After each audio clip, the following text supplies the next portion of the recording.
If you're a lineman in charge of keeping the lights on, Grainger understands that you go to great lengths and sometimes heights to ensure the power is always flowing, which is why you can count on Grainger for professional-grade products and next-day delivery, so you have everything you need to get the job done.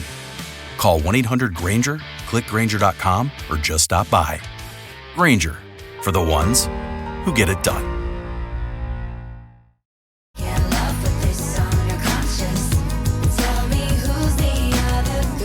How are you? How's it going? Man, I'm good. I'm just at a random Airbnb in Charleston right now. Oh, cool. Okay. Yeah, just a change of scenery and can Like walk around and like a little kind of a getaway, a little staycation. yeah, just like staying inside, but just, at a different house, which is nice. Are you by yourself?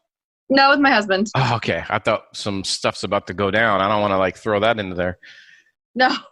It's like, hold on, time out. She left. She's on her own. No.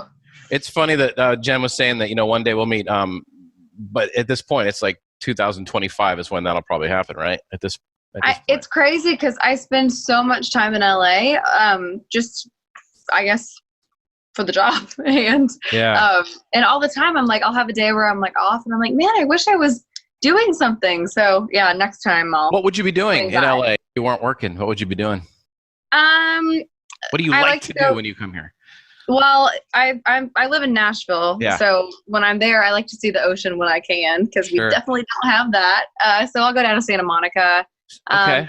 Guys just have really good food, so I drink everything. A lot. Yeah, because in Nashville, I love Nashville. By the way, I spent 6 weeks in a row there. Oh wow! Little sketchier area. It was like Dickerson Pike area. We were filming things out there, but it was very difficult to go from LA there food wise because everything is just barbecue sauce on everything. Yeah. I know. I feel like I eat so much when I go to LA, but everything's just naturally healthier there that I get back to Nashville and I'm like, oh wait, everything's like smothered and covered here, isn't it? Like, where's the kale? Yeah. So wait, so when you go down to the beach area, you said you go to Santa Monica and stuff, right? Is there any other little spots kind of hidden? Because that's a lot of people in Santa Monica, kind of touristy. Yeah, it's kind of touristy. I don't mind it though. Yeah. I like it. Okay. What other kind of stuff you like to do? Are you a theme park girl? Do you like to you like to hike, go shopping on anything I've done, it's Runyon, right? Runyon Canyon? Yeah. I do that most of the time that I'm there. I've done Universal a couple times. Yeah, I try to do some fun stuff. Do you ever run into any celebs at Runyon? Some of them, there's tons running around there always.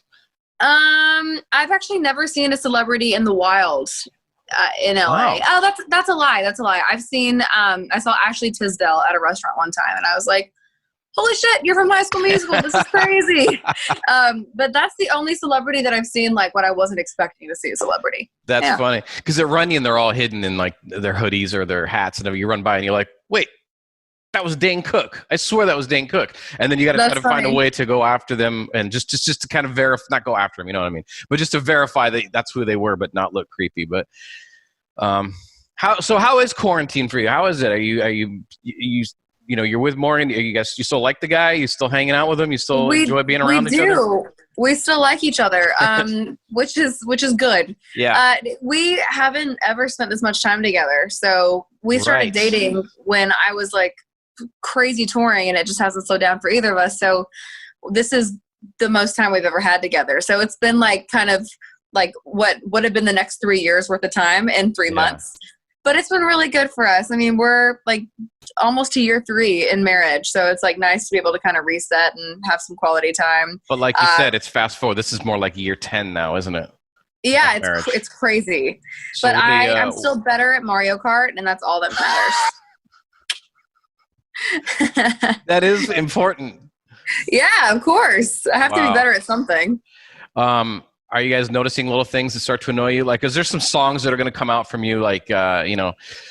He leaves the shavings all over the bathroom sink, or he has the AC on too high. I mean, what are some of the things about him? And maybe what are some of the things that you do that probably annoy him? I mean, honestly, in our marriage, I'm the messy one. I'm the one that sleeps late. I'm that one. So he kind of has his life together a little more than I do. So if you were asking him this question, he'd have more answers for you. I know he's in the earshot. Morgan! He's somewhere. Yes, probably you got him chained down somewhere. So how's Chef Ballerini coming? Is she making some new stuff? Dude, yeah. I'm such a foodie. Like when you said, what do you love about LA? I said the food. Like I love food. It's my favorite thing. But I've never been good at cooking. And both my parents are incredible at cooking. So I was like, man, did I just like not inherit this gene? This is insane.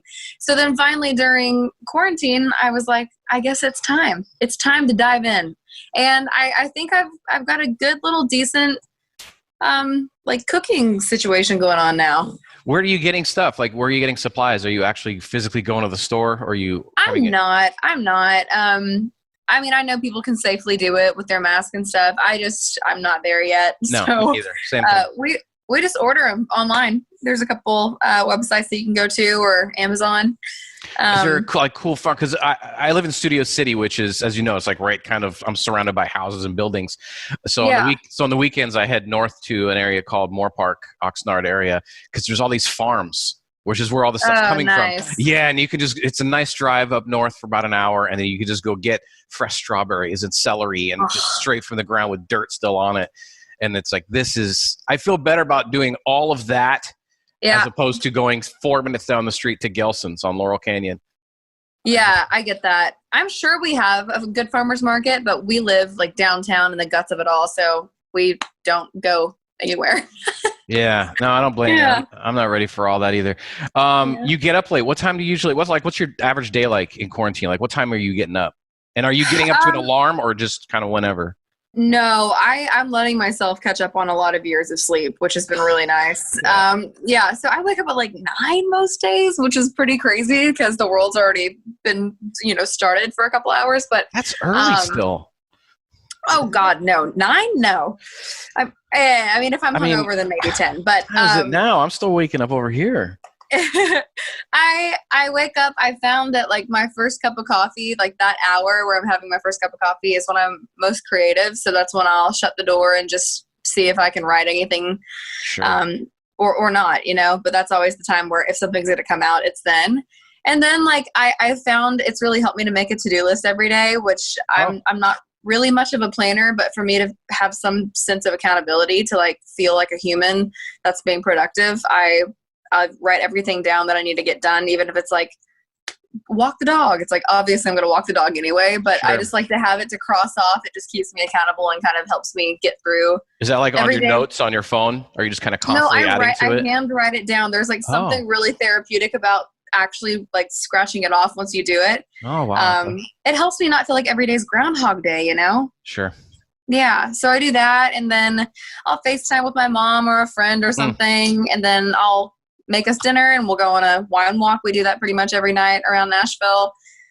And then play some Mario Kart and then go to bed. And then rinse, repeat. So it is, but it's like an awesome Groundhog's Day. So yeah, we're in a good rhythm with it now. I mean, 2.5, 3 months in, we're good at it. When you're getting up and having your coffee, where's that? What, like, is it? Are you doing like pod coffee, like Nespresso, or what? I'm not a coffee snob at all. It's funny. My husband is and my band is. So like when I'm on the road, I go on my band bus and they have their whole entire bus counter with like the drip and like the coffee grinder and the filters. Wow. It's like when they wake up on their bus, it's their time to do their coffee. I am like, give me a Keurig. I like how it tastes now. There's some burnt plastic in it. I know. I'm aware. But I'm used to it. So it's like, but it's funny because whenever my husband makes me like a good cup of coffee, I'm like, oh wow, this is like a treat. But no, I'm not. But it took like an hour to get it. I know. I'm not like that. No, I mean, maybe one day. I'm Nespresso pod coffee like you. And yeah, it's probably sketchy, but I don't care. It wakes me up and I'm not sitting there waiting for, like you said, the drip and the turn. It's like, dude, it's just. I'm also not a nice person before coffee. So it's in everyone's best interest that I get that quick, Like just pipe it in the moment you wake your eyes up. Yeah, totally. About LA stuff, because you've got, obviously one of the first things I noticed even on the album is the song about LA. Yeah. Love-hate relationship with LA. But it's interesting to hear it because, I mean, I moved here about 17 years ago. I'm from Seattle, so, a little smaller city. So I get it, that love-hate thing with LA. But there's certain things about that song, and I don't mean to get like too deep here, but it's more than LA. I mean, because there's a couple lines that stood out, which is what's worse than spending time alone than one of them not picking up the phone. And you're referencing, the people in LA that are your LA friends not answering. Yeah. But it's more about the what's worse than spending time alone. Are you okay with being alone, or how are you with alone time? I used to love being alone. Like I used to take myself to the movies and I used to take myself to lunch and never think it was weird. And then I became an artist, or however you want to say it. And you don't even realize that when you're alone, even then you're not alone. Like when I'm on my bus, I still have someone on the bus with me, a wall. So I realized that I got really uncomfortable whenever I would get home and I was actually alone. I didn't know how to be alone anymore. And part of that song was me trying to find my circle of friends in a real way, and also still try to come back to being fine with myself. And it was a big part of like the process of writing for this album was all of that, finding real friends, getting to know myself, and self-discovery is kind of the theme throughout the whole record. Yeah. And I'm guessing not only for music, but also even marriage and stuff, to be able to be alone and rather than needing somebody. But and I don't mean to be condescending with this, but you seem really young to have that kind of awareness.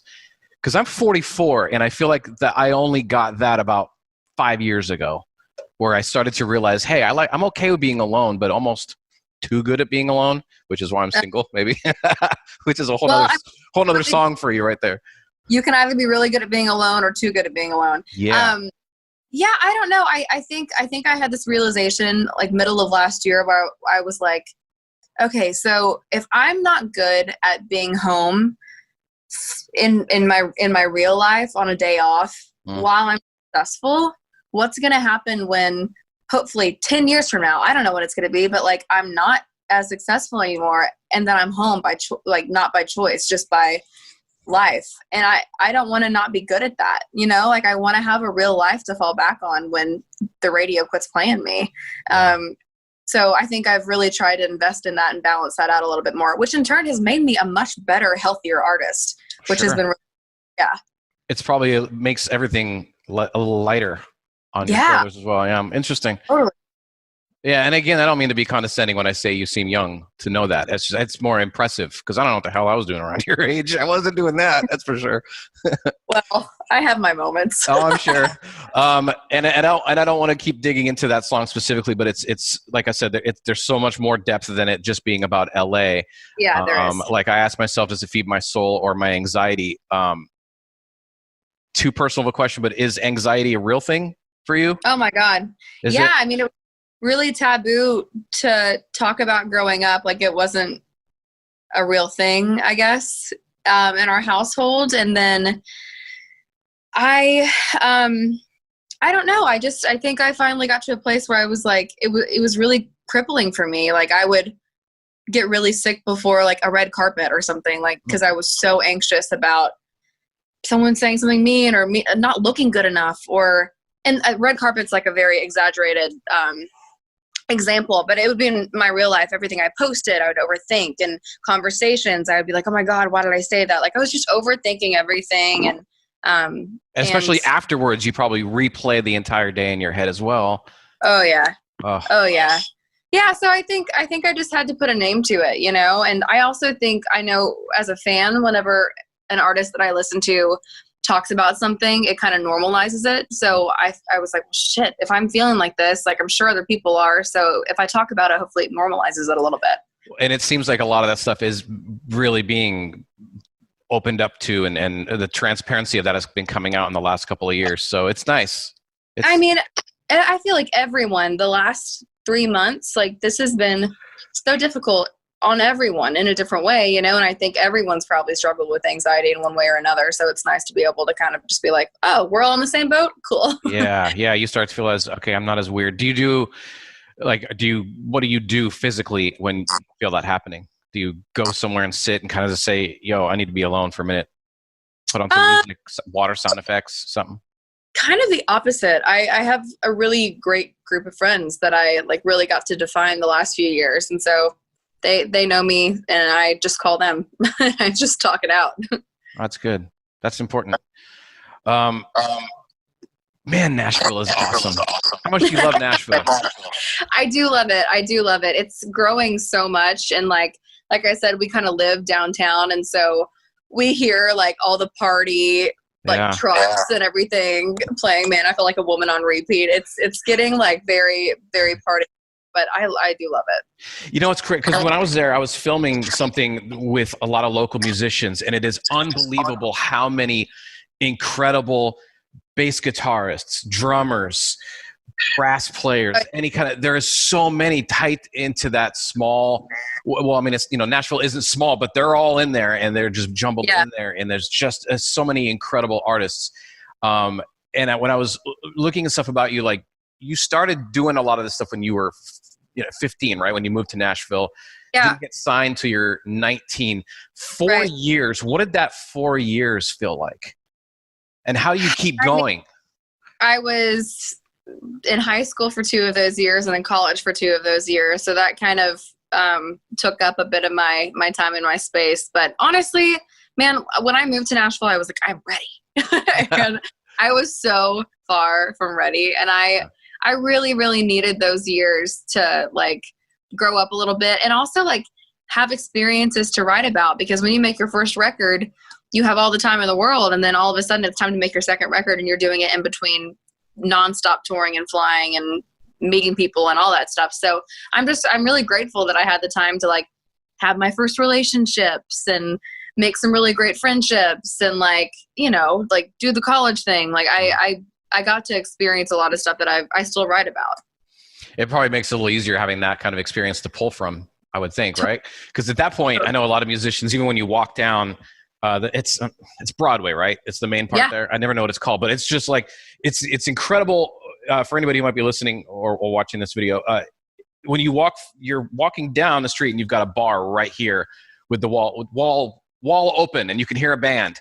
2 feet further down, whole different band, another 2 feet down, a whole different band. And it's just, there's a lot of musicians that are just going, man, one day.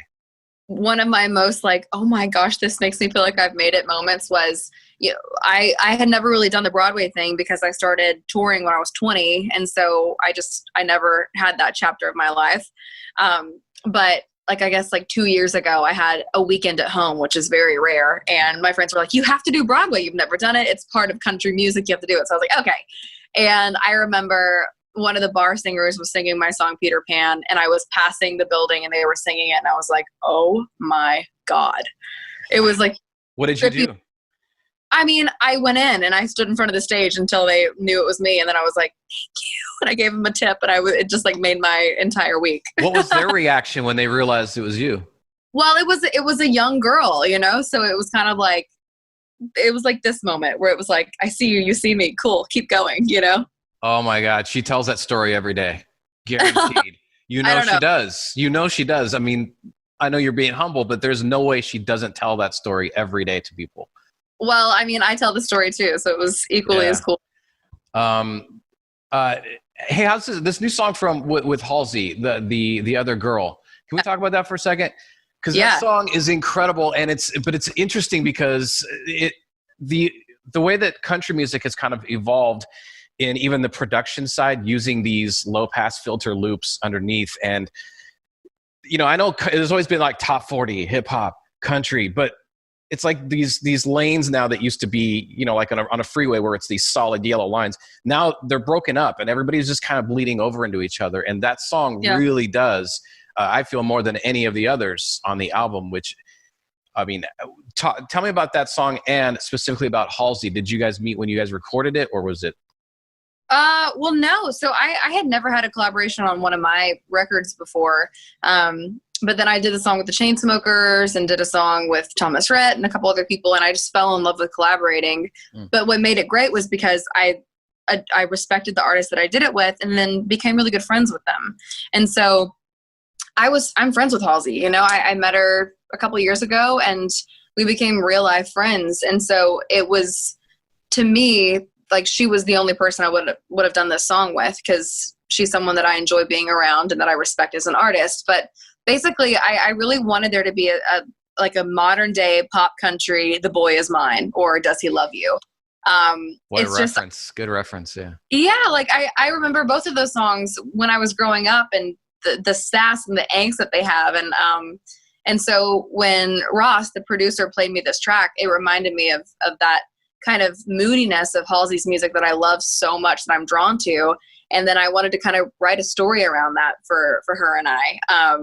And so, yeah. And as far as the production on it, like I let this one be what it is, and it's a pop song, you know? And I think for my first 2 albums, I was really scared to kind of push that boundary, but I think I'm comfortable with it right now. I'm comfortable with letting the music live where it's supposed to live. And I make pop country, you know?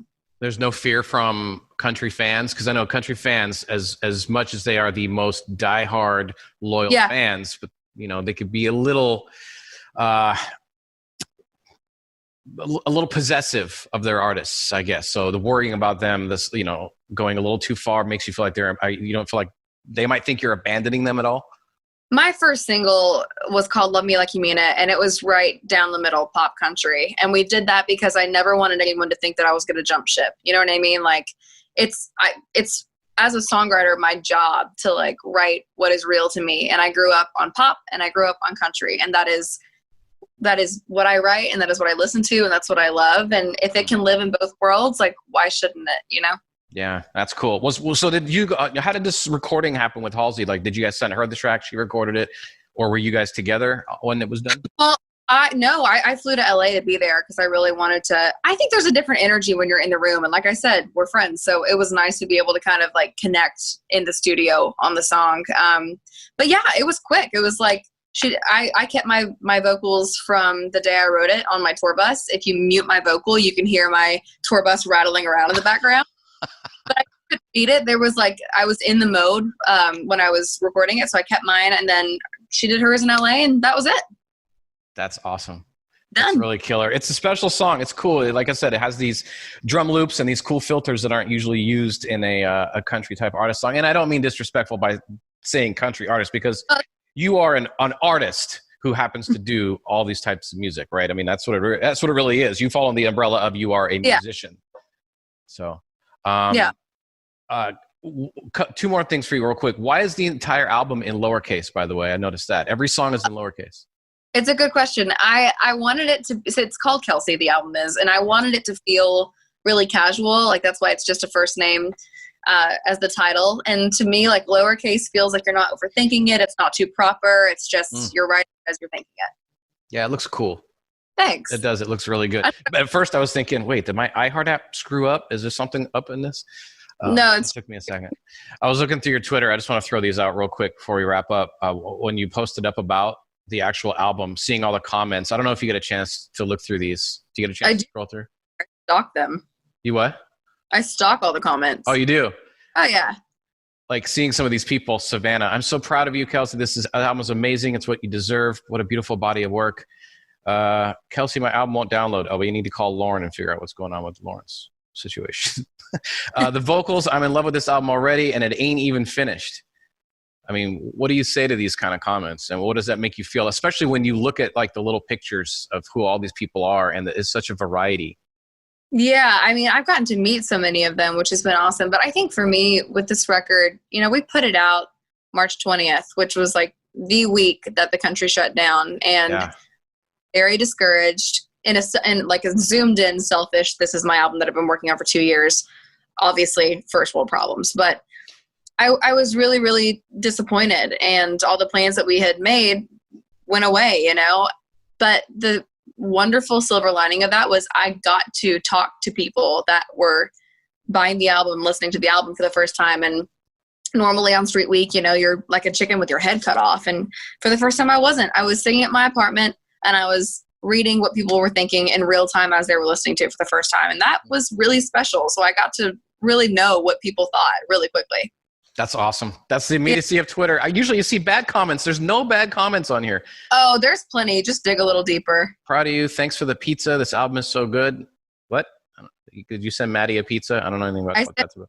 To listen to the album with. Oh, the lyrics are so beautiful. Each song is so relatable. But I can't imagine me seeing tweets like that about me. So just the idea that what you must feel reading those kind of things. It's super encouraging, especially like I'm the kind of artist that like I overthink and pour every ounce of energy and thought I have into an album. So to get that back is nice. It makes it all feel worth it. Good. Well, go enjoy some time away. And I don't want you to drive all the way out there to sit in the Zoom with me for 5 hours. So, well, thanks for hanging. I appreciate it. I appreciate you taking the time, seriously, and I look forward to the year 2024 when you can come into our iHeart building. It was 2025. We've lost a year. This is progress. Well, you've calmed me. You've made me feel at ease a little bit. So, but thanks again, and we'll talk to you soon. Yeah, we'll see you soon. Have a good one. Bye. Bye.